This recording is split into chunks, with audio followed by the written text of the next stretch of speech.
All right, today we are gabbing with Jared Alexander, a return guest to the pod, a good friend of mine. He has interviewed and covered the Housewives for years as well, and he is here to help me break down season 7 of the Real Housewives of Miami for our end of season deep dive. Jared, thanks for doing this. How are you? Of course, I'm so good. It's good to see you, Gibson. I feel like we've been doing this for some years now, so it's We always fun to chat with you. we've been doing this for some years, and you recently made a slight career change. You are now in the traveling production of and Juliet, and Hmm. you're in Reno, Nevada right now, living the hotel performer life. Is it what's it like sort of catching up and staying up to date on Housewives as you're touring and as you're kind of doing that life? Is it like a respite for you? Is it like what kind of purpose does it serve for you in this new gig? It definitely, I think it is a respite. I think that's a good way to say it. I feel like I had gotten into the rhythm, as I'm sure you get, with like we are lucky, like we'll get screeners for these things, and I felt like I was always scheduling or cramming things to get interviews done or for work. Hmm. And it is nice now that my schedule's a bit looser, both at Parade and with the tour, that I can like save it as a treat. Like I'm definitely watching things a bit more delayed and on Peacock now.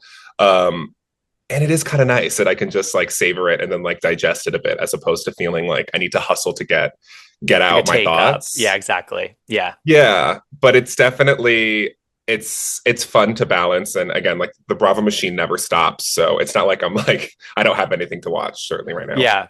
Okay, if you were to choose one housewife to join you in the production of and Juliet, who we have many housewives who have musical talents who think they have musical Yeah. talents. Who Yes. would you add? Well, we know. Well, first, I want to. This isn't even like shouting out, but like Candy Burris is joining the Broadway company of Anne Juliet Yes, this yes, she December is. as Angelique the nurse. And in that same vein, I would have to say Candace Dillard Bassett would Okay. be a good fit for this show. It's like a super. It's all Max Martin music, so it's super pop Hmm. forward. Um, and I feel like give her a few years in that same role. It's like a good supporting role. And she plays like Juliet's nurse. I feel like that would be great. That certainly Candace, and I'm like tempted to say Brittany Bateman for fun, but I'm gonna stick with Candace. Well, I'm going to Brittany Bateman's one woman show in December. So, Ah, I'll see. She does have the shop. She really does. She has the voice. So, absolutely. I mean, I yeah. think I'm pretty sure like she's like has been in like Broadway shows or at least Broadway touring Miss companies. Saigon. Yeah. Yeah, Yeah. exactly. Yeah. And I think that's the one thing I will say with this tour life is that I am missing all of these wonderful New York events that we usually get to go to. Yes. So Yes. you're gonna have to be my boots on the ground as well as our other friends. I'm happy to serve. I am happy to serve. All right, Jared, season 7 of Real Housewives of Miami. Overall thoughts. How are you feeling about it now that we're sort of a week out from the part 3 of the reunion? Yeah, I was thinking about this obviously when you asked me to join and talk about it, and I think I'm kind of settled on it being like a seven, like a seven Okay. out of 10 season. And I think the bar is so high for Miami. I think that especially in this revival since what 2021 or 2022, um, it's just been a knockout in terms of being. It was such a great mix of old and new. It was like a model that I think a lot of shows started to work with in terms of like keeping a few OGs, but also ushering in some new blood there.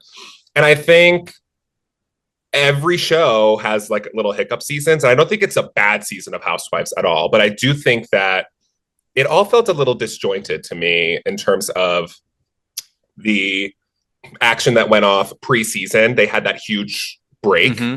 from Mm-hmm. filming, which I think a lot of times that helps a show. I feel like in this case, it was a lot of stuff that happened, specifically that cruise that happened. There was a lot of life that happened for them. And I felt like the first season was a lot of catch up to kind of figure out, especially with Birdie and Julia, what the heck is going on. Um, and then by the end of the season, I think, yeah, the dynamic that really felt like it was working so well and didn't need any tweaks or tinkering, I think could use some tweaks and tinkering before this Okay. next season. Okay, that's fair. I would probably give it more of an 8 because I feel like the other ones were nines and tens. But Mm-hmm. I receive that. I receive that. So as you mentioned, going into this season, we had the long delay in production, and there were rumors that like they were going to do a big cast shakeup. Those never materialized because the cast more or less was the same. We lost Dr. Nicole, but got Stephanie. The Mhm. delay did allow them to film at a different time of year, which I think is always sort of a nice slight change up for a show. Like you get different holidays or different birthdays or just different things that you can do if you're filming at a different time in the calendar year, which I think is a nice little shake up. But yeah, the big change was just Dr. Nicole not being there and Stephanie joining sort of in her stead. Obviously, the plan was for Stephanie to join with Nicole there because she had previously dated Anthony, Mhm. Nicole's husband. Um, Let's start with, I guess, did you miss Dr. Nicole? Like when did that sort of show itself, if at all? Yeah, I mean, I've been thinking about this a lot because I'm a huge Dr. Nicole person. Like, I think that, like many Hmm. people, she just was like a real breath of fresh air for this Yeah, show. And I think Miami, like Potomac, a lot of the tension lies generationally. A lot of times it's like a Gen X and then like a millennial perspective. Like you saw that a lot with, Candace and Ashley. And then there's right. like Karen and Giselle. Like that's just very different. A lot of in Beverly Hills, it was kind of like that too with Crystal Kung Minkoff and everybody else. It was a lot of like this weird generational stuff. And I feel like with Dr. Nicole, she was so, especially with like her relationship with her dad and her, how her family setup was, there was a lot of tension there that was really good for the show. And I'm hesitant to say, I never think that one housewife makes a show, like ever. Even the greats, when they come back, it does take an ensemble. But I do think that with these shows, you need an anchor and a good housewife for the audience to see into. And I know we know, like Andy's talked about this, like that was Caroline Manzo in the OG Jersey seasons. Like she Mm, was like the audience's way in. Bethany for a while, and certainly Carol on Roni, where it was like with these shows that are very funny and larger than life, you kind of need housewives who you aren't laughing at. And I think that that was Dr. Nicole. And without her there was no one who we weren't. It's not like we weren't rooting for these other people, but there's just like something, and Stephanie wasn't that, where you could just kind of see the group through that housewife's eyes. So I think while I love Nicole, it's almost less just about her and more the that dynamic of role. that group. Yeah, yeah, Yeah. yeah. I think that's really well said, and I think that now that I think about it, there was not that voice of the people person this season. There wasn't. And like Mm-hmm. that person's anchored in reality and there's sort of a relatability factor there. Like with Nicole, as rich as she was, she still worked a job and her personality, you could really Mm-hmm. kind of really easily latch onto in that way and sort of see yourself in her. So I think that's very valid. I think the other place that I saw Dr. Nicole's absence really show itself, and of course we got the cameo lunch with Gertie, was sort of Mm-hmm. in Gertie's place in the group, which was for a lot of the season. She was kind of a floater and she didn't really have an anchor to the cast Mm-hmm. or connection to the cast. And I think that Nicole provided that for her, especially with her and Julia falling out. You know what I mean? That just Mm-hmm. wasn't there for her. So I think I agree. I think that a presence like Dr. Nicole is needed and necessary on Miami. And then on the flip side, we have Stephanie, and I'm curious how you felt about her, what she brought to the show, and sort of where you sort of Mm-hmm. netted out with her by the end. Yeah, I mean, I think that Stephanie, like you said, I think the get there was Nicole being there, um, especially, and we're seeing that a lot lately with a lot of shows, especially in OC, right, where they're bringing back Hmm. these OGs who have real ties and real history. And while Stephanie wasn't an OG, that was, I think, kind of the allure there. And I think that she has like her lifestyle is lavish and it is show don't tell for sure. Whereas like Yeah, maybe Dr. Nicole was more quiet luxury, Stephanie showing it. And I think I do appreciate her communication style. I think she certainly wasn't afraid to, I mean, her and Alexia were butting heads from the beginning. yep, Um, but I do think that something around like halfway through the season and certainly through the end, for me, there was a disconnect between, I feel like the edit for her and again, her being next to Andy at that reunion versus I think what the final product was and the audience reception. It felt like there was a weird disconnect in terms of maybe what production or what the show at large thinks of Stephanie and her being a huge future of that show versus how it ultimately landed in the product that they brought to us. I felt like it wasn't giving like I'm trying to think of another housewife who was cast and you're like, oh my God, she's that. It wasn't giving that essentially. Yeah, Like an yeah. Angie K maybe, Right, where you're right. like, oh, there's so much potential there. Right. Well, even yeah, it's like I think with Stephanie on paper, she's like a perfect person for the show, and I do think like ultimately I landed in a place where I'm glad she's there, and I think that she is good for the show because she's pretty natural at this whole thing. Like a lot of it just Mm-hmm. came really easily to her, which I think is a good thing. I think that she does need to recalibrate on certain things. Like the plane talk has got to stop. Like it was kind Mm-hmm. of like amusing at first and then it just became annoying, you know? And I think that like that sort of gets down to like she just didn't have the likability factor that you need if you really want to connect and show that you earned first chair at your first season. You know what I mean? Like I Right. agree. She did not earn that first chair. I don't really understand why she was sitting there, but I am glad she's there. Mm-hmm. And you know, the way that she operated within this group, it's very easy to see why she came in having very few female friends. I think that there's like a lot of, Mm-hmm. it's shades of Brit Eady, and they have similar qualities in like how they handle themselves in groups. You know what I Totally. mean? And like they both had that. They both came in Yeah. being like, I have no female friends. Like I wonder why. You know, and like I think we know why now. Mm-hmm. But I appreciated her not holding back in her feuds with Alexia, her coming after Marisol. Like she does have a fearless quality to her, which I think is good. But I don't know if she'll ever get to that point of likability that they maybe want her to. Yeah, and I think I agree with everything that you said. And she also, I think, did a good job of genuinely floating within this group.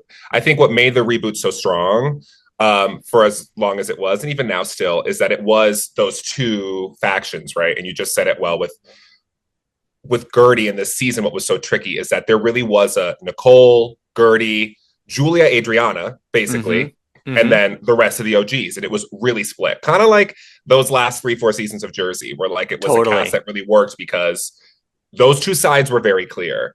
And going into this season, I will say it was nice to see Stephanie come in and not necessarily align with one or the other and really float through the mix where like she could be super close with Larsa, but like not be afraid to get into it with Alexia and Marisol. Yeah. And then also like have her own opinions about the Gertie Julia situation and all that went down. But yeah, I do think that the likability thing is something to work on, which I hesitate to say too, because I don't want housewives to be like, I need to be likable. But I do think No. that, yeah, there was something amiss there in terms of I think again, even I think what the show thought we would think. Like I feel like sometimes on these shows you can feel how the women are being packaged and it could be a time and place thing, you know what I mean? Maybe 3, 4 years ago, we'd love that. Mm-hmm. Um and I'm trying to think of like I just did an OC rewatch, which is just the most every show is rewarding, but Orange County, like when it was really kicking, really when Heather comes on through Mm-hmm. now, miss a few seasons later on, but it is so rewarding. But I bring that up because Heather's a great example of really recalibrating and navigating. I mean, it was a very different Heather that we got for the time, and Yeah. it was a lot about the lifestyle and her house and her and Terry and everyone feeling like she was talking down to them all the time. That was like her thing, and her using these big words that these Orange County women just didn't understand. And it's nice now to see that you can kind of have your cake and eat it too. It's not like Heather is any less lavish than she's been. It's not, but there is a yeah, it's there is a likability there You still that root for her, for sure. yeah, Yeah. exactly. And Yeah. I think that some lessons can be taken maybe for her in that vein. Mm-hmm. So the season kicked off with, I don't think we even knew that they had filmed last spring, right when Alexia and Todd had announced that they were breaking up, Mm-hmm. because that was when we were sort of like, oh my God, like what's going to happen with the show? And so it was kind of a pleasant surprise to kick off with some of that footage of them, sitting on a couch, and the vibes were fuck Todd. Like they were all, fuck this guy.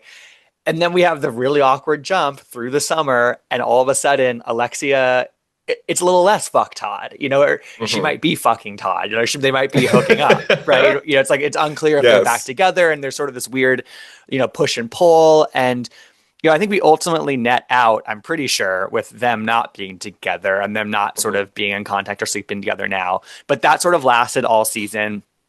I don't think we need to follow all the sort of specific notes, but I think the most notable part of that was that Marisol was pretty vocally anti Todd to the point where like it wasn't a crack in their friendship, but it's something that like they don't there's not that much friction there. They don't sort of like openly disagree very often. But on Mhm. that point, obviously they were disagreeing, and it was clearly getting to Alexia. What did you think of like the whole Todd Alexia saga? How Marisol played into that? Because that was a big through line for her this season. Yeah, I mean, I think that that is really refreshing. And I think maybe if there were to be complaints about Alexia and Marisol, is that something that I think the audience wanted to see is that, yes, they're so close. Yes, they ride for each other. But like with any friendship, you don't always agree with everything. And you can Right. really question the decisions that are being made personally and just optically. It just was pretty confusing for us before the season aired and then also watching it. And it was nice to see that they had filmed that. Moment and her, her like calling Teresa and telling her that it was over, and Right. her I forgot about that. also right, which yeah, and they also really like. I think Alexia really letting the audience, and I wonder if she knew that the road wasn't over with them, if she would have let us in terms of the specific details of him just like Frankie being home, him just completely leaving. Like it Yeah. just was like really hard. If it was easy, I don't know, but it was way harder to get back on board with the Todd train after that. Um, and I do think that it was a really interesting layer. And it wasn't like it was like an Alexia Marisol feud, but it was No. nice to see Marisol feel like she can voice her opinions about these Mm-hmm. things and can voice her concerns in a way that I think sometimes on these shows, especially with questionable spouses, it can be tough. For example, like to bring up Jersey because you just brought up Teresa. Like, if we had had like maybe a couple more moments of Dolores maybe being Yeah. like Hmm. this Louis Louis. situation, right? I feel like that because we know that these women do have opinions about these things. You know what I Yeah. mean?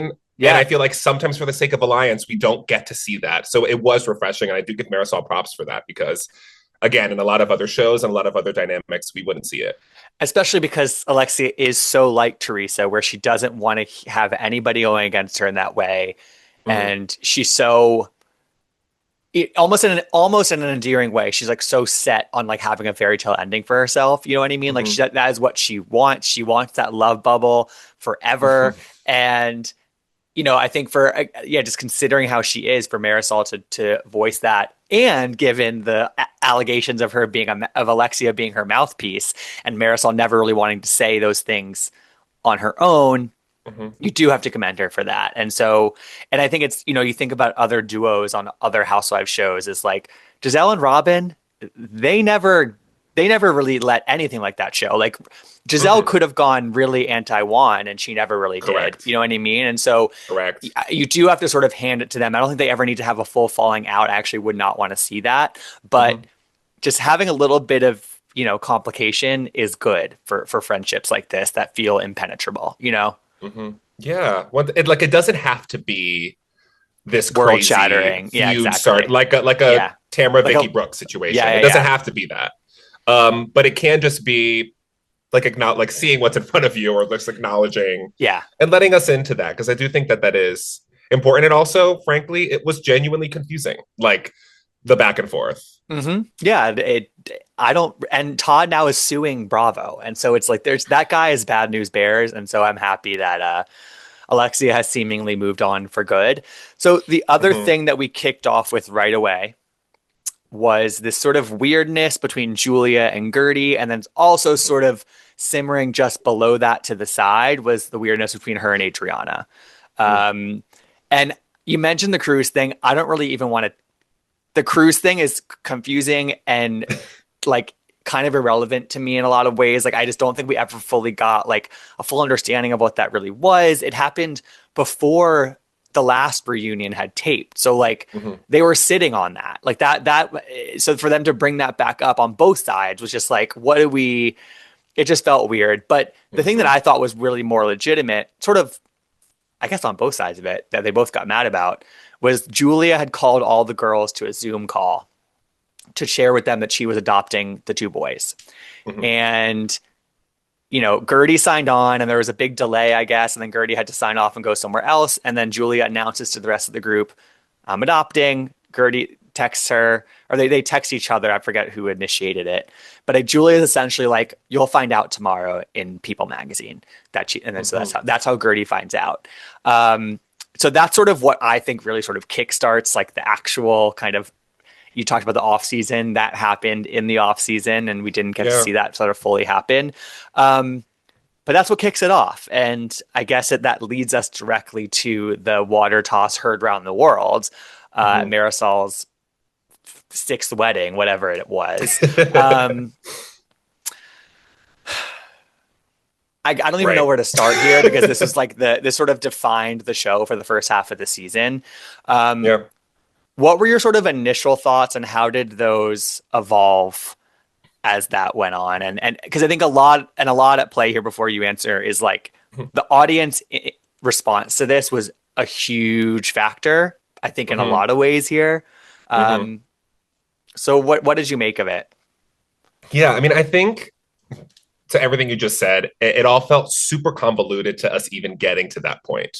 Hmm. And that's what's hard with moments like these is that, especially in just the way it was edited with the toss, it just came out of nowhere. Like it just felt like not warranted in a way. It kind of like, remember Mia's drink toss on Wendy, where like it Yes. just Hmm. came out of nowhere and it Yeah. felt like either we're missing something context wise or it really just isn't making a lot of sense. Now, Or they picked her out to sort of do that to her kind of thing. Yeah, for the sake of it. 1000%. Right. Yes. And I think zooming out in terms of what we've been talking about too is that what I really see is Hmm. worry about safety on the show. Okay. And without Nicole there, if you think about it, like we were talking about in terms of the way the show was set up, I think that put Julia and Gertie in more vulnerable positions than they had been in, let's Hmm. say, in the past few years. Sure. And I think a lot of the moving that we've seen Julia do through the group, whether genuine or not, um, was threatening to Gertie and certainly Adriana too. And I do understand it did feel pretty quick, her being like really close with, Marisol, Alexia, Larsa, and people who she really was not close with those 3 years.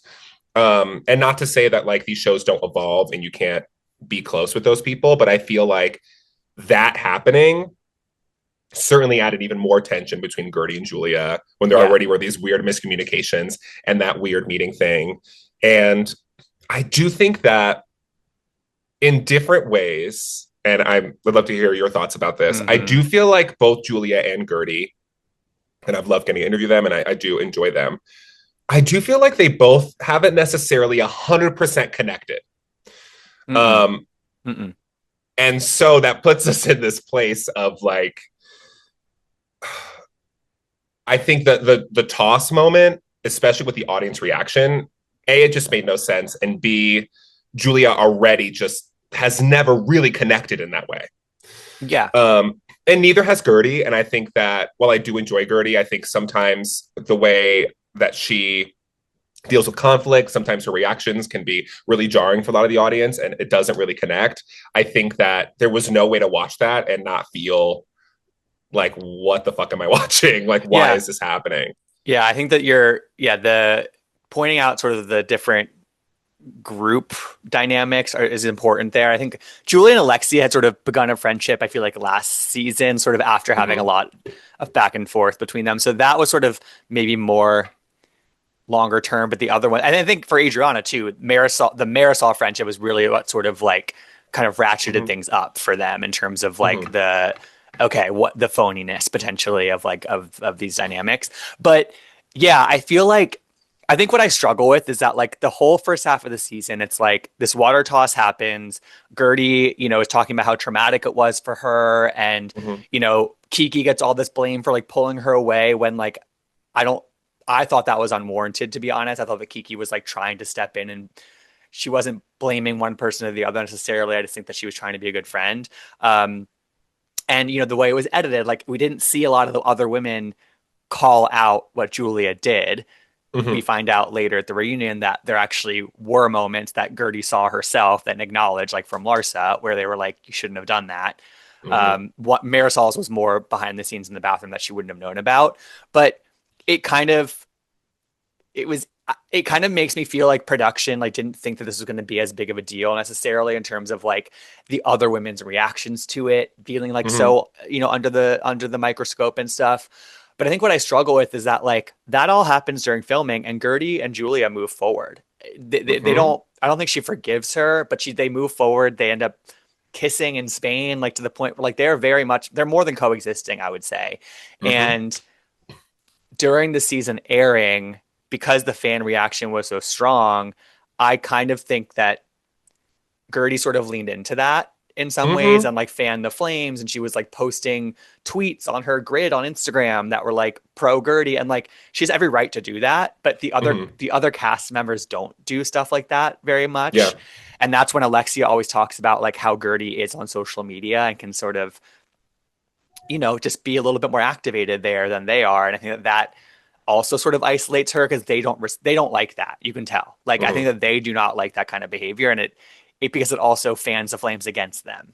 Yeah. So it's like that's where I feel complicated because I feel like in some ways like the audience was almost sort of weaponized too in this whole thing, and it's a Mm-hmm. very layered, complicated thing. And obviously, it should be pointed out that there's a racial Mm-hmm. dynamic at play here too.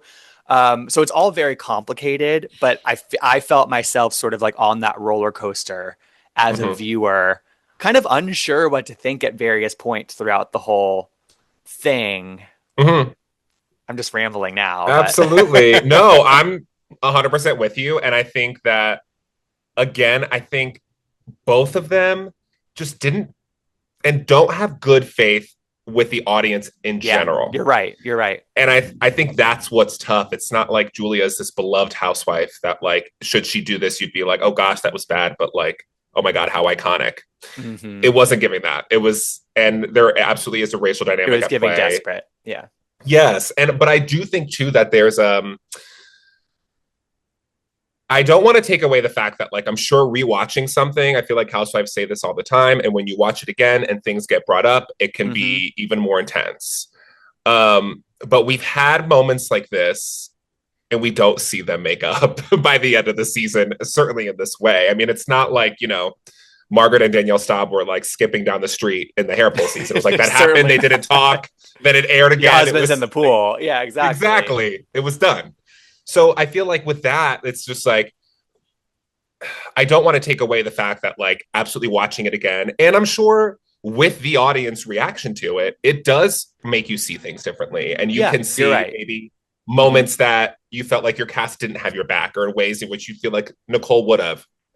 But I do think that that is something that we're seeing across the board, across franchises, is kind of a weaponization of the audience and an assumption also of the Hmm. audience. Hmm. So, and I say that for both Julia and Gertie. So, like, I do feel like in these moments, it's not like Gertie was a fan favorite where, and I'm not saying that you wouldn't do it, but I don't think maybe Julia thought that like this many people would be like, no, no, we She love wouldn't have done Gertie. that to Dr. Nicole. Correct. Yeah. And also, again, you just can never anticipate what the audience is going to think. Like, we just flip on a dime. No. You're only as good as your last episode, sometimes your last scene. Like, and Hmm. I think that that is also something that I'm really noticing, especially just as the ecosystem moves faster and faster and faster. We're seeing it on these shows now where the audience does have a huge play in this, and you can't for a second assume what they're going to think. You just kind Right. of have to show up and be authentic. And I feel like for both of them, and I don't begin to assume what the dynamics are, but we know that contractually there are a lot of different avenues, right? Like you could be offered a full time, you could be offered a we're going to film and we'll see, you could be offered a friend. And I feel like so much was in flux this season. It read to me like both of them were really trying to secure their spot in this show that was changing for the first time since the reboot. So Yeah. Yeah. And I a think long that time. you also have to point out that like water being tossed, it wasn't even a glass, it was water being splashed, has happened more times than you can count on two hands on Housewives. Correct. We even saw like this is Julia. This is not Julia's first offense. Also, it's like we saw the Hmm. footage at the reunion of her like slamming that chair. She did that thing to Marisol. Like, so she's done things that are even worse than splashing a glass of water. Hmm. Um, and so I think that fans also remember sort of the historical context of some of this stuff and sort of how it compares. And obviously, as Hmm. time goes on, different things are tolerated more or less than they were before. Um, Correct. so yeah, that all plays into it. And um, I think another thing that sort of affected the maybe full audience being behind Gertie for a lot of this was we got to Textgate, where she like throws this cancer fundraiser celebration event, and then she like kind of takes the moment on stage to flash these texts that are receipts for the cruise thing that again is already confusing and convoluted to begin with. And the women, like on the one hand, the stunt is like wrong place, wrong time, and I think Gertie has admitted that. But Hmm. also the women's reactions are so outsized to this moment. It's not like she's flashing dick pics on the screen, like she's flashing like Totally. pretty harmless receipts. Um, and so that also is like, okay, but you didn't have this big reaction. You didn't storm out when the water was tossed. So it's like Hmm. that also played into it as well. That moment we had to It mention that. did. Yeah. And also in the same, you just brought it up, but this is also in the same cycle, in the same year as the Kenya Moore hair care event, where like that Yes. was different, like, Mm-hmm. and I feel like it's not like stunts don't still work. And it's not like that isn't like a mode of housewifery that hasn't been done before. We've seen it so many times, but the receipts weren't ironclad. It didn't make sense. Yeah. Um, and so it just kind of landed with a thud in a way that just it there was no winning there. Like I just don't see the point of it. Um and when you have to like explain yourself like two or three times and then like you have to explain it again in the after show or again on Watch What Happens Live, like those are just like you just like go further Yeah. and further down in ways that just like You lose the audience in that way. Yeah. You yeah, begin like I to at feel like least. I don't know how you feel, but I feel like there was no winner or loser in this. Like it just No, I felt don't think so either. And like we get to the reunion and we rehash everything, and Julia's kind of shut down as Gertie, like is explaining sort of her perspective on everything and whatnot. And like I'm not giving her that much credit, but like Julia does apologize like a million times for what mm-hmm, happened, and Gertie essentially gets to this point where she's like, no, we have to have an off-camera conversation. Like, I don't even want to resolve this at the reunion, which is the point of the reunion, which is to resolve things. It's not mm-hmm. even that she was just like, let's agree to disagree. I'm never going to forgive you for this. Like, it was sort of like, let's continue this. And it was just like, nobody wants to continue this. That's the thing. No. Like we're so Yes. tired of this situation. I don't think Julia was vindicated. I don't think Gertie was fully, Mm-hmm. vindicated either. And so, it just got tiresome by the reunion, and because we had gone again the back half of the season, this wasn't discussed at all. Like Correct. they'd forgotten about it during filming essentially, and so like that's what Mm-hmm. also. Anyway, we've been talking about this for a long time, but yeah, you're right. There was no No, winner. There was no winner in this. There really wasn't. none No. at all. And I think I'm sure we'll get there, but it was like it did kind of bleed into the Adriana of it all, which I think Mm-hmm. is probably that was at least I think a more interesting rift because of A, how close they were, B, that huge reunion reveal, but also just like the Gertie and Julia rift ultimately wasn't that interesting without Mm-mm. like concrete context. It just felt, Yeah. yeah. Yeah. So switching gears, the other feud that kicked off the season and sort of lasted for most of the season was Lisa and Larsa. A much less serious feud, I would say. And I think that like we could have seen these two, so-called best friends having a falling out at some point because it seemed like I think they seemed genuinely close for a while. It seemed probably pretty surface level. I don't know how deep they got with each other. Mm-hmm. Um, but I do think it delivered some really memorable moments. I mean, the first party of the season, Jody's birthday party. I mean, you just realize that like when Larsa is sort of backed into a corner, or if somebody says one thing that she just like takes complete offense to, she will rip you a new one. She will say the meanest things possible to you, and pretty quickly, I will say. Like she's pretty quick to the jump. Um, Yeah. but that birthday party, it was like we had the AC insinuation, by the way, on the side, when he was like, let's go to my bedroom for the AC. Um, Right. but yeah, they're blowing up basically because Lisa refuses to unfollow Marcus, and Jody and Marcus have also apparently like hung out once. And Larsa's pissed off about that because they have broken up. They go to Milan and they have that iconic car ride where they're sitting Say. face to face, and they are Larsa's like, your dad's dying? Why are you here? Like, it's just, they're, Mhm. again, saying the most cutting, low things to one another. It's great TV.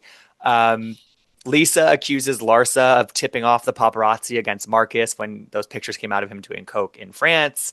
Mhm. I can go on, but what did you make of the Lisa and Larsa feud that lasted all season, essentially? Yeah. This was the bright spot of the season for me. Yeah, Like it it just was good felt TV. it was good TV. It felt delicious. That scene in Milan, you're absolutely right. And from the ride to the airport felt so old school in the Mm-hmm. length, in the way it just Mm-hmm. kept going and going, and how like it just felt so authentic too. Like Yeah, genuinely, yes, it was like there are show dynamics at play always. You can't take the show out of the context, but it did feel like genuine betrayal and hurt between Larsa really feeling like she had Lisa's back throughout this whole divorce. And she dropped, it was 2 seasons ago when like the season of Lisa's divorce did kick off with Lisa and Larsa not really on the same page and her accusing right, Lisa of renting out the backyard and for, right. for parties and doing all that stuff. And then the whole group was on Lisa's side for the back half of the season. So like I do see where Larsa's coming from. I also see where Lisa's coming from, where like Larsa just goes to the gutter so fast that you can't even really like get to the root of it because what she's saying is so horrible. And those are the housewives feuds that are great when it makes sense and you can kind of see both sides, and also when it starts to spiral out of control in an exciting way, not in a way Yeah. that like doesn't make sense, in a way that's like, oh my gosh, we don't even know what they're fighting about anymore, but like they're so similar and so not that it just like did fuel, and it put, I think, the group in various situations and positions based on Mm-hmm. their own history. I think it did push, we see Lisa way closer to Adriana now and way closer with kind of that group where I think Lisa was kind of the floater in the first 3 seasons between the newer group and the older group. Um, and I think that, yeah, I think it it brought out fun sides of both of them.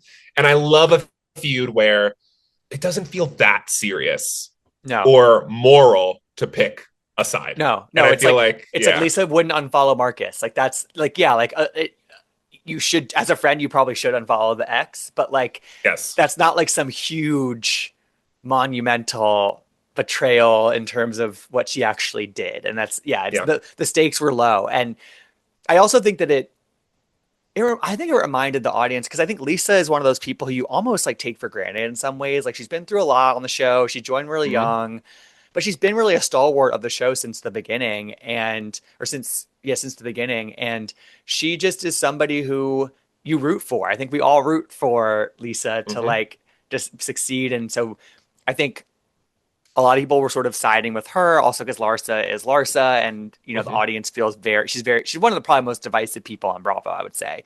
yeah, And I think that one of the hard parts of this was like for a while there, the narcissist party comes to mind. It felt a little bit like a gang up against Lisa. Just not for a lot of the time, but like that party when they mm-hmm, were all sticking those red flags in her jar, I was yeah, like, damn, like they are like the other women were really going behind Larsa in this, and mm-hmm, Lisa didn't really have any people in her corner for a little bit there, which was interesting to see. mm-hmm. Yeah. And I think, again, Lisa, you're right. I think we do take her for granted. And I think that she did reveal so much of her life, and especially with a Lenny divorce, it's Hmm. kind of like one of those things where, like, when a big life moment like that happens, I don't know how to say this in the right way, but it's like sometimes you're kind of removed from the inner dynamics with your castmates in a way that's like kind of relieved. So it's like Mm. Lisa wasn't really feuding too much with people for like a year and a half, let's say, because like the tension that she had was with Lenny on camera and all the Yeah, crazy stuff that true. they caught. So I do think that now you see some of them be like, okay, how long are we going to talk about Lenny? Or like, what's with the Jody and the money thing? And I feel like that feels kind of nice too, because, those are real concerns and like real things Yeah. to kind of question. And I think with Larsa, conversely, she's always in the thick of drama with someone. She will always kind of go to the gutter. And I think what actually was fun for me with Larsa this time is this is the first time I feel like Larsa is someone I've never want to leave the show. I've always enjoyed. I have Hmm. rarely in this iteration been on her side though. Like especially with the Nicole of it all, like it was very much like Lars is clearly wrong. With the questioning the Gertie cancer thing, it was like Lars is clearly wrong. And it was nice to see. I don't know. I think I could really see where Larsa was genuinely coming Yeah, you're from, not right. in a way of bringing up a Hmm. rumor or of questioning something. It wasn't that serious, and it made me really. I think it was really good for Larsa on the Yeah, show. you're right. I think you're right. And in the past, it's like I think the thing that I've always maybe not gravitated towards, but like something that like I guess I sort of in a weird way respect about it is that she has so much conviction whenever she says whatever she's saying, and she's Mm-hmm. not going to back down. And like I just there are so many people who sort of cower in those big moments, and she does not. And Yes. that's why I think that she is good for the show. I hope she never leaves, just like you. I know that people listening, I'm sure some people despise her because she, for various reasons, but Larsa Mm-hmm. is Larsa and she brings a lot to the show. And I think that's interesting you say that about Lisa sort of not feuding with anybody for a year and a half. I had not thought about it in that way before. And that's sort of why the stuff about her being late boiled over so much this season too, because that's clearly always been a thing, but they Yeah. clearly were giving her a pass because she was going through such a hard time. And Mm-hmm. the jig was up this season with that and sort of using all the Lenny stuff as an excuse. And it's Mm-hmm. interesting that like that was part of the reason for them to sort of let this become a storyline, her being late. Yeah. I mean, I think you saying that too. I do feel like she feels it's kind of like a Dorit type of role Hmm. in a cast, where I do think sometimes the audience takes Dorit for granted. I think there were so many years where it was like, what is she like? She's barely in the edit, or like, what is she really doing here? But I feel like she feels not just because she's also late, and that does boil over. Because again, I feel like it's always workplace dynamics too. It's like it's not just because you're like your friend's late. It's like It's a we're job. all Yeah, yeah. it's a call Like if I'm time. going to show up Yeah. on time, Hmm. correct. And there's a whole crew here, and we're literally Hmm. chasing daylight, whatever. Um, and I think that in the same way, they can be kind of oblivious in the same way that's kind of endearing. And I think that they both have revealed a lot about their lives, whether you kind of root for them or not. Hmm. And yeah, I just like I'm really endeared by Lisa and Larsa too. I totally see what you mean with the audience being so hot and cold with her, but personally, I think love her or not, she is a big reason why this reboot worked. I think so too. I think you think about a lot of the big kind of feuds and points of tension were because of her. Again, whether you thought that she Yeah. was right or wrong, that's besides the point because that kind of is besides the point in Housewives sometimes, and that Yeah. just is I what it is. remember I remember when they announced it and probably us talking about it when they announced the reboot and like there being real question marks about like why is Larsa Pippen even doing this and like knowing her past on Housewives, it was like Yeah. she wasn't really that good. Like, is she actually going to talk about the stuff? And with the Kardashians of it all. And I do Hmm. feel like I never would have expected her to be like this involved in the Bravo world, this game to really like show up and do the thing. I know. I feel like she Yeah. came back and she realized like this is a good fucking show. A lot of people watch it. It's like it, Mm-hmm. it keeps you in the conversation. Like I think that she almost probably didn't even expect her to be this into it when she came back 4 years ago. I think that it's probably Correct. surprising her. All right, so a couple of maybe like not as involved things. We had the dueling yachts, which I think is just like I we need to mention that because like what a idea for an outing for these women to be on two dueling yachts. You got to pick Mm-hmm. which side you're going to be on. We get the really great, sort of instantly iconic Adriana getting drunk as fuck on that boat, yelling across the boats about Marisol's bony knees, Mm-hmm. which has now led to Marisol getting work done on her knees because it made her insecure about it. Marisol suddenly refused to go on that yacht with Adriana, even though they kind of like seemed okay up until that point. But Yeah. it just reminds me that like those two, I think, are like oil and water. Like they're just not gonna ever fully be on the same page. But Mhm. even after that moment, though, they sit down at Marisol's house during the preppy party, and they're like, and she's like, "We got to move forward. Like we're going on this trip. Like we got it for Alexia or whatever." And they were like, "Great. That's two pro housewives right there. That those are two women who want their mojitos, who want to stay Mhm. on this show, and they know what it takes." And you have to have some respect for that, even if they can't ever get on the same page otherwise. 1,000%. I think, well, like I'm such a Demora apologist. Like, I think that she is just like, So am I. I think we don't make them like that Talk about making anymore. the show. Yes. Like, and I think uh, Julia doesn't have a lot of good faith, but I think Adriana's had a really great season. And I think Hmm. that from what we were able to see, it's like her throwing this baby shower for her, like her like trying to show up for her. And I think like what makes Adriana such a good housewife is that while she will like you all you have to do, I always say this, but I always think of Lisa Rinna she did this interview, this is years ago. This is so random. This was on, Play remember it. cocktails with Chloe, that show that Chloe Yes. Kardashian had, and Yes. she had like RuPaul Snooki, whatever. She had Lisa Rinna on, and I always think about this with Housewives. And Chloe asked her if she missed Brandy Glanville, and Rinna said the good thing about Brandy is that all you had to do was hit the ball back. That's all you had to do. Mm, That's that's a it. good line. You would That's a good throw, you'd line. hit it back, and that's Adriana too. Like you Mm. just kind of have to push her, and she'll react. But I think what makes her great is that she also has like a huge heart that just comes off the screen. So she'll say these fucked up things, but then you'll be like, oh gosh, she's also so endearing. And like, she's super book smart randomly. And like, it's like all these things. And I feel like with her and Marisol, you're right, that is like so important. And in these like frenemy dynamics, I think often again of like why, even though we'll see the future with Karen, but like Giselle and Karen really got back on the right path when they were just enemies and not even remotely friends anymore, it didn't work No, it anymore. didn't. No, you have And to have those slight moments of accord. yes, Yeah. correct. And I think that they ultimately deep down do know that. And we do see that in those moments, like right after the dueling knots. And like you said, like one of my favorite scenes was that whole preppy party and that Yeah, it was moment great. between the two of them. Like, and I think that's always something to consider too in these shows is that like these bonds do go far. So like for someone like a Julia, for example, and I'm not saying that you can't have your own feelings in your own relationships and her and Adriana is super convoluted, but like don't assume that you can just like drop Adriana and be fine in your standing in the group or on the show Yeah. when Hmm. their standings are just very different. Even if they're friends of, it's Even if different. even if she does not have mojito, I think Adriana carries a lot of weight in this group. I like Yes. both on screen and behind the scenes, and with the Yeah. audience. It kind of the Mm-hmm. three. She has a three-peat, honestly, and like it's that's important. And so this whole Marisol Adriana thing sort of leads to this age thing with Mm-hmm. Adriana and Kiki, Mm-hmm. where like it's kind of a weird thing, honestly, because like I feel like they were always like kind of like cool, but Mm-hmm.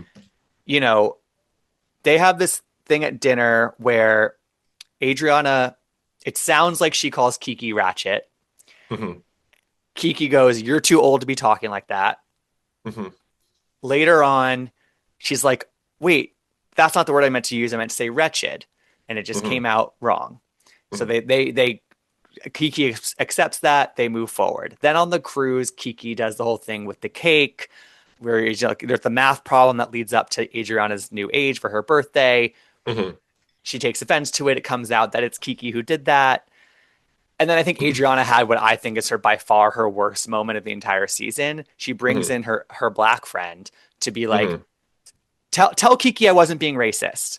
And meanwhile, Right. Kiki's like, I never said you were being racist, first of all. Like, I Correct. just said that you should not be calling me that word. She never Mm-hmm. called her racist. Right. And that's also Adriana sort of backtracking on, she was like, I called her wretched. I'm not being racist. And it's like, well, even if you meant the other word, you said ratchet. Correct.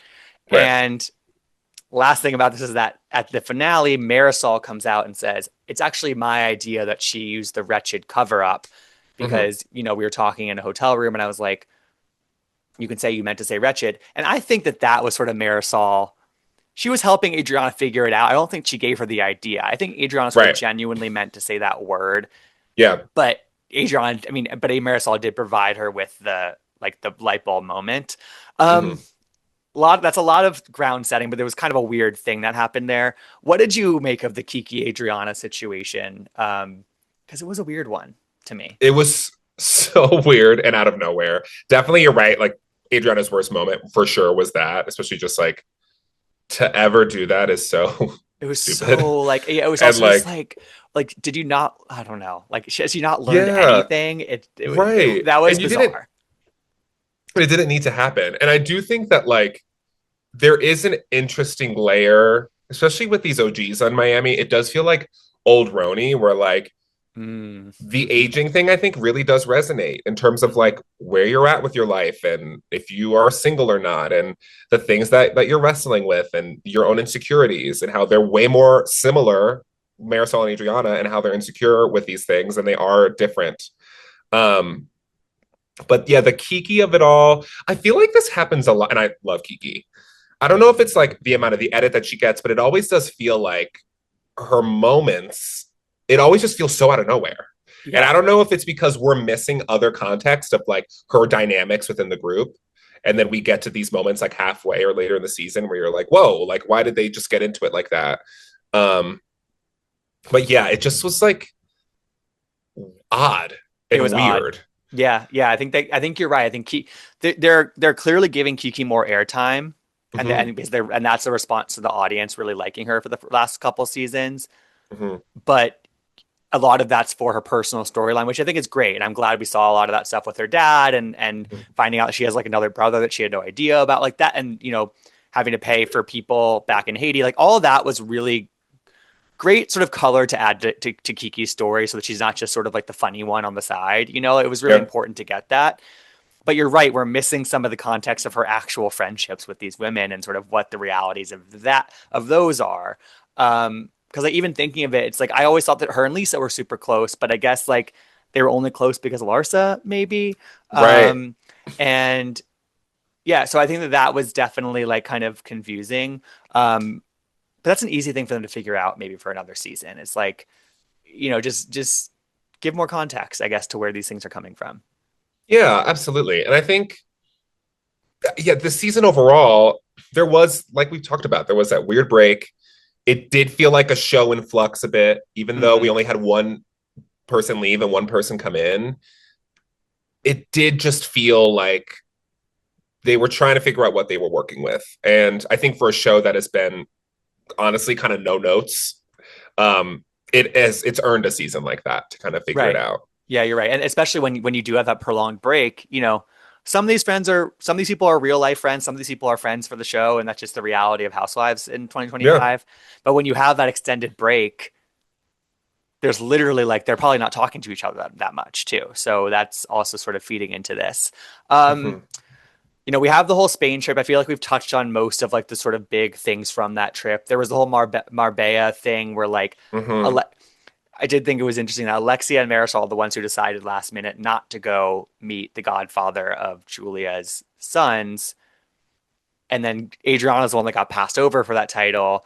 And they never fully got any sort of ire from Julia for that decision. Like Stephanie was the Mm-mm. one that sort of got more offended about that, I would say, like sort of feeling Yeah. abandoned by them. But like that was the one thing from the Spain trip that I'm like, I guess it's worth calling out because it also just shows more of like how I feel like how Julia is approaching this, which is like she's trying to stay in the good graces of the cool girls, and Yes. calling them out The would cool not. girls. I can't Yeah, even say cool girl anymore. But yes, that Uh, it does feel like that because and I hate like I feel like whenever people throw this at a housewife, it's like sometimes it's like not a good faith, but it did have like a pick me vibe a little bit of like, very, very.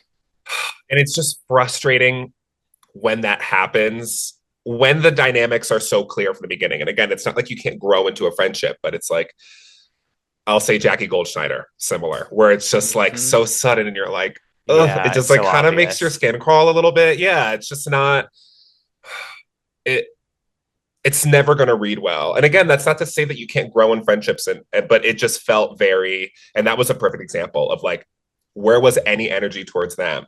Mm-hmm. after None. all Didn't the growth that you exist. did have. Mm-hmm. Right. Yeah. There's also the cruise thing, and I thought that was a fun sort of added trip at the end of the season for them to have. Mm-hmm. But I think the most interesting thing that came out of that was Alexia and Stephanie have this sit down Mm-hmm. in the spa. And, we hear about Alexia's sister and how they didn't talk for a while and they were sort of Mm-hmm. bonding over that. I think that explains a little bit why her and Marisol got so close over the last several years. Mm-hmm. But in that conversation, that's where the sort of shift for Stephanie goes from Alexia to Marisol. And that was another sort of, again, complicated moment for Alexia and Marisol's friendship where, there's this theory that Alexia is Marisol's mouthpiece. Alexia didn't throw her under the bus, but she also sort of hung her out to dry in that moment a little bit, and so Yeah, that's one of those moments for Marisol watching on TV. She must have felt a certain way about it. absolutely. And I think that that's why the mouthpiece allegations have never really been 100% found, Right. because I think Marisol does have her own battles and moves in her own way. If you think back to even like she had it for Nicole the second that she stepped on the scene and gave us that iconic "Who do you trust the least?" Yes. Nicole, like, and I think that like if you think about it, like the tension between Alexia and Nicole came much later, and you could argue that the ball got rolling with Marisol and not the other way around. Um, and Marisol really is good at producing like that. And I She don't think is. that's like a negative term. I think that like she's really good at that. Mm-hmm. Um, in a way that she knows the dynamics. Again, she knows what's gonna make Adriana tick off. She knows like what she's threatened by always does make sense. Um, there's an old school loyalty thing there. There's a a wealth thing there, and I think that it does make for interesting dynamics. Again, why I think Stephanie absolutely needs to stay is that like that's like fertile ground now with Yes. her, and where that's going to put Alexia in this. Um, that's It's interesting. she's a figure that can truly exist as a complicating factor for the sort of long-standing duo on this show. Mm-hmm. Um, the And we've Bros. seen, and now I think about it, we saw it was not last, like the end of last season. I feel like the reunion ended, and there was a little Yes, yes, hiccup yes, with yes. There Alexia and was. You're Marisol. right. They're sort of walking off, and Yeah, yeah, what was that about again? Maybe it was about Todd. I can't remember. I But think that you're right. maybe, There was a and moment.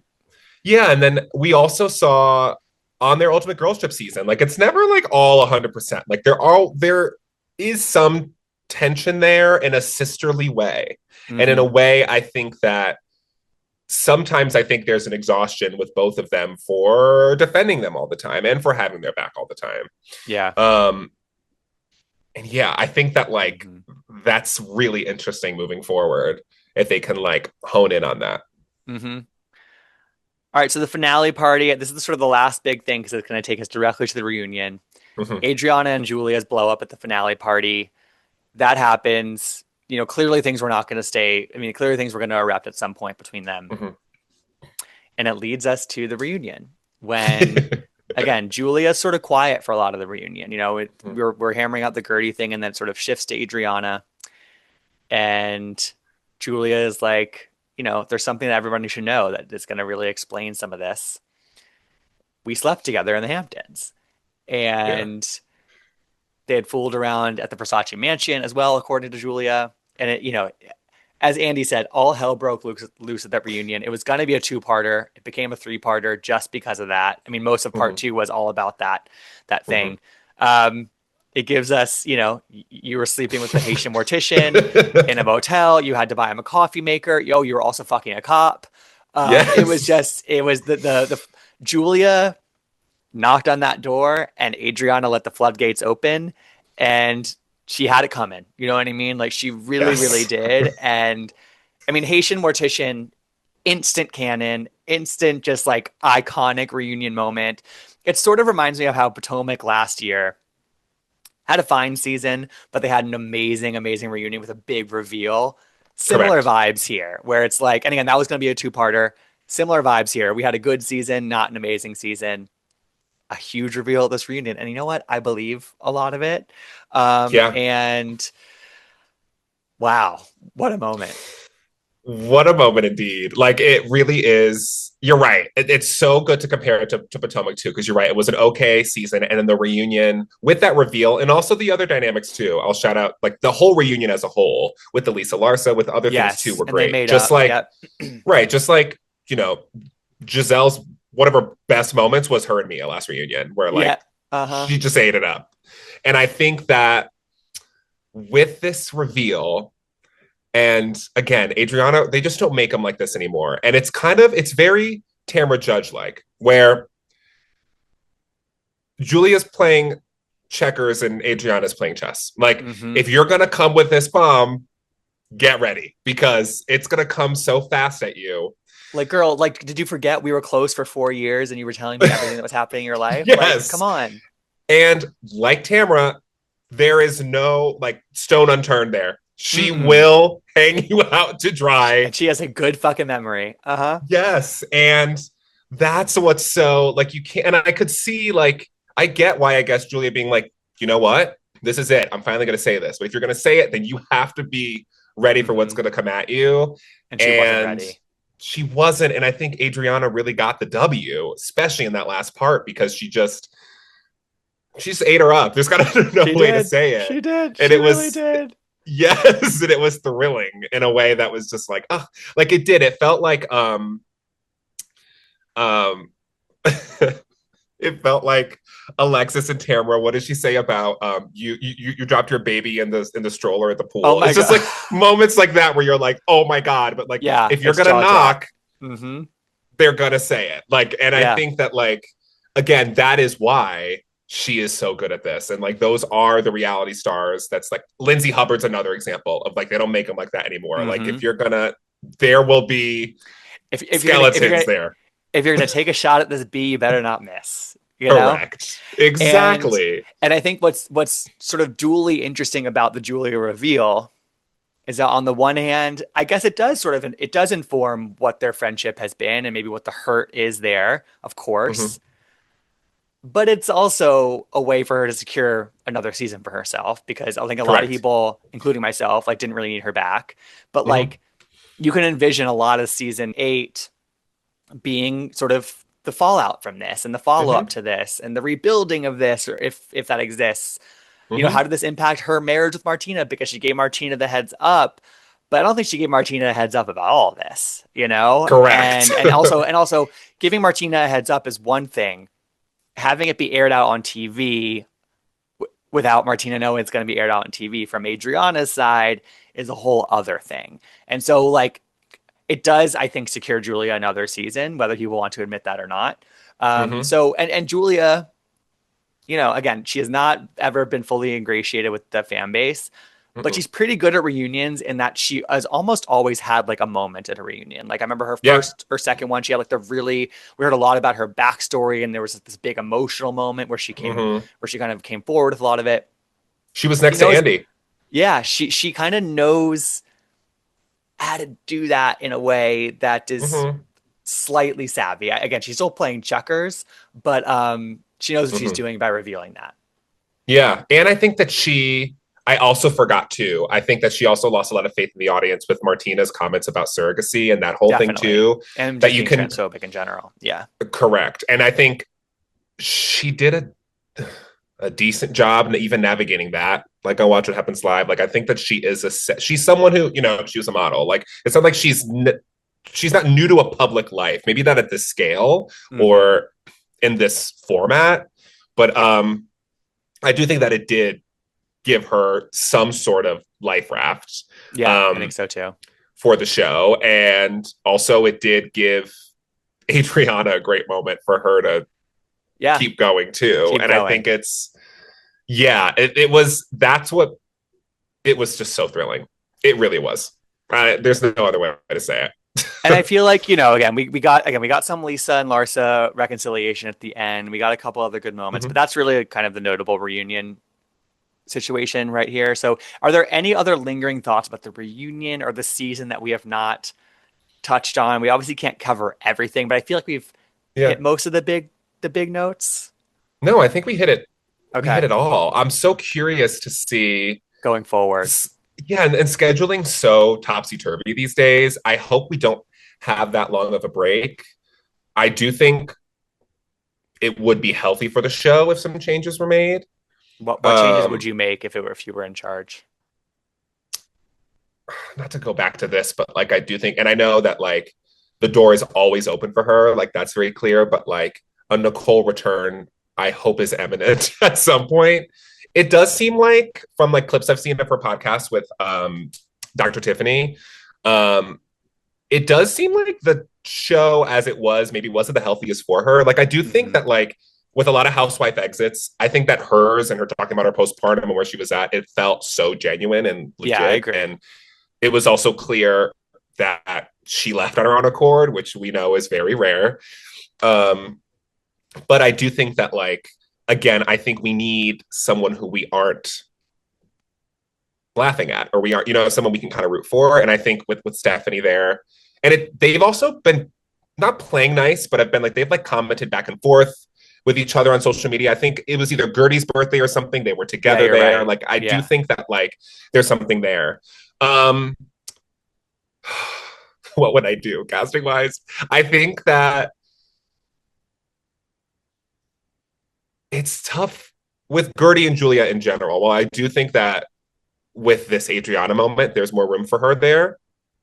Um, I still don't see Julia really connecting as a whole with the audience. And not that I don't think the audience should dictate casting, but I do think for a show that plays around with the friend and Mojito role, there's room there for both Julia and Yeah, that's a Gertie if you good. want to kind of keep them in the mix. But Yeah.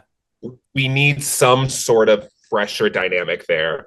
Yeah. Um, I and feel with like Gertie, it is tough. yeah, I feel like Julia maybe she should just abandon wanting to be really well liked by the audience and just go full villain. You know what I mean? Like maybe just Correct. go full villain. And I agree. Like I would love Nicole coming back. I feel like she wants another year off if she was ever to do that. Mm-hmm. And so without Nicole, I mean, I think one of my biggest sort of complaints about the reunion, even though it was great, it felt like either side of the couch was sort of like bending over backwards to defend their side, like to the point where they're Yeah. contradicting their past statements and stuff. And so, Mm-hmm. Gertie is not on the same island that she was on at the beginning of the season because she has an alliance with Lisa Mm-hmm. and Adriana. It feels very Mm-hmm. much like that because they're not. It's like when you do like these blanket, um, sort of like defenses of your quote unquote allies or friends on the shows. Like that's like to me the big tell that like you have this agreement to not go against each other at all because Mm-hmm. again, and the other side was doing it too a lot. Like they both sides, and that sort of concerns me in a Jersey way. But Mm-hmm. so I think before that alliance showed itself, though, I would have said I don't like. I think Gertie is just like doesn't have a connection to the cast in a substantial way. Um, that could still be the case for me, but I'm sort of like okay, where do you make the change that you're saying? Like you have to make some sort of change. Mm-hmm. I don't know what it is, but like Julia and Gertie are the people that I think have the least connection to the audience and to the rest of the cast in a lot of ways. Yeah, I think so too. And I think it's also so interesting as I've been thinking about this a lot as Housewives has just continued on and as a franchise, Orange County, it'll be 20 years next year. Um, Mm-hmm. Longevity, like back in the day, like 4 seasons is a great run. Like Mm-hmm. that is, Dorinda famously only had five, which is just a milestone. Like it's a fact that will never make any sense to me. People always have to bring up like Emily and Gina being on longer than Dorinda Wild. ever was, and Yeah. like impact versus longevity. It's very different. Mm-hmm. And I think both of their impact has been fine. So I think that's a place to look. But also, I do appreciate that this show, really more than any other show, I guess taking out Kathy Hilton, but still, I think that the show with the friends and the full time, they've really toyed with that dynamic and played around with it in a really fun way. In a way that I feel like for a while there, we were in an era where it was really fixed. Where, okay, if you were a friend, no home Right. scenes, no personal scenes, you were maybe going to go on a trip, you'd get a confessional or two. And then you'd be brought out at the reunion at some point. And this show, the friends are They're full time. Sometimes They're more full full time time. We're friends. in Yeah. Marisol's house more than half of the housewives, Then Gertie's you house. know? Yeah, for sure. And Absolutely. correct. So I think that, again, some of the greatest moments, Adriana, she's a friend. So I do think that Brittany Bateman, in a way, actually, And there she just is, got a really big, you know, personal storyline scene this week. yeah. So yeah. So I do think it's probably overall network wise, they're playing with it. But yeah, there has to be some changes for sure. Yeah. Um, Yeah. mhm. Mm. And We've it's come so again, far. we have come so far. And I think that like Gertie should I can't even tell what they're gonna do. I Mhm. also, but it's like let's say this is Gertie's last season. She should feel so good about how open she was about her breast cancer journey and like just like I mean the shaving head scene, one of the most like instantly powerful housewife Mhm. scenes ever. Because she was so open and she should be so commended for that. So I think that she, in terms of being like a drama and iconic moment housewife, fine. But I think that Mhm. like she's had an impact in terms of sharing her story in a bigger way that maybe any other housewife has in recent years. Julia, let's say it's her last season. She made history in terms of queer representation on the show, which should be called Mhm. out. Um, but other than that, like I don't, she hasn't had many Yeah. iconic moments or anything like that. So And it's yeah, a show with heavy hitters, a lot like Jersey, where like it's hard casting wise because the spots are full with yeah, exactly. no matter which way you fall, no matter who you agree with, like they're all, if you have like Alexia, Marisol, Lisa, Adriana, like Larsa, that's a cast in and of itself in some Of shows, and you don't course. need Oh anyone yeah. else. Hmm. So I think that Uh, I don't envy yeah. whoever has to make this decision. I don't. I No. really don't. I really don't. Every time I'm always like, whenever a show needs some sort of shakeup or casting, I'm always like, woof, I am so happy I don't have to do that. Because Mm. that sounds tough. Oh, well, Jared, we just went very over the amount of time that I said we were going to do, but there was a lot to unpack here, and there were a lot There of was. big things at play. And I mean, Real Housewives of Miami, what a show! What a Yeah. gift to us all. And yeah, I think that kind of wraps up our end of season deep dive for season seven. Where can people follow you, read some of your writing, watch your amazing TikTok? Because you've been really upping the TikTok game and I freaking love it. Do all your plugs before we sign off. Yes, absolutely. You can follow me at the Jared Alex on Instagram, the Jared Alexander on TikTok, where I do have a lot more free time when I'm not in the show. So I've been posting So more. good. And I'm still at Parade Magazine too, covering Bravo and also just other like scripted content and stuff too. So definitely be on the lookout for stuff there. And yeah, like more like pop culture things to come soon too. So definitely keep on following. And And also, check out when Anne Juliet is in your town, baby. yes, I'm going to be all over the country and Canada for the next year. So please come. We're going to be like all up on. We're actually going to be in Miami for New Year's, which is so fun. That's okay. Okay, thank you, Yeah. scheduling gods, whoever made that happen. Yes, I know. I definitely want to see if some of the ladies can come. There's going to be some fun Bravo spots too. Like we're going to Good. Charleston, so like Oh, fun. I am excited to kind of see the country, but definitely come see the show. It's so fun, whether you're a fan of musicals or not. It's a blast. Hmm. Well, everyone go check out Jared in Anne Juliet around the country. I'll be there in is Connecticut in March. Is that when you're going to Yeah, Connecticut? or April. Yep, Yeah, April mm-hmm. in the next spring. It'll be fun. It feels so far away, but it'll be here before we know it. Jared, Yes, thanks for doing this. Thanks for the extra time, and we'll talk again soon, I'm sure. yes. Thanks. I want to gab.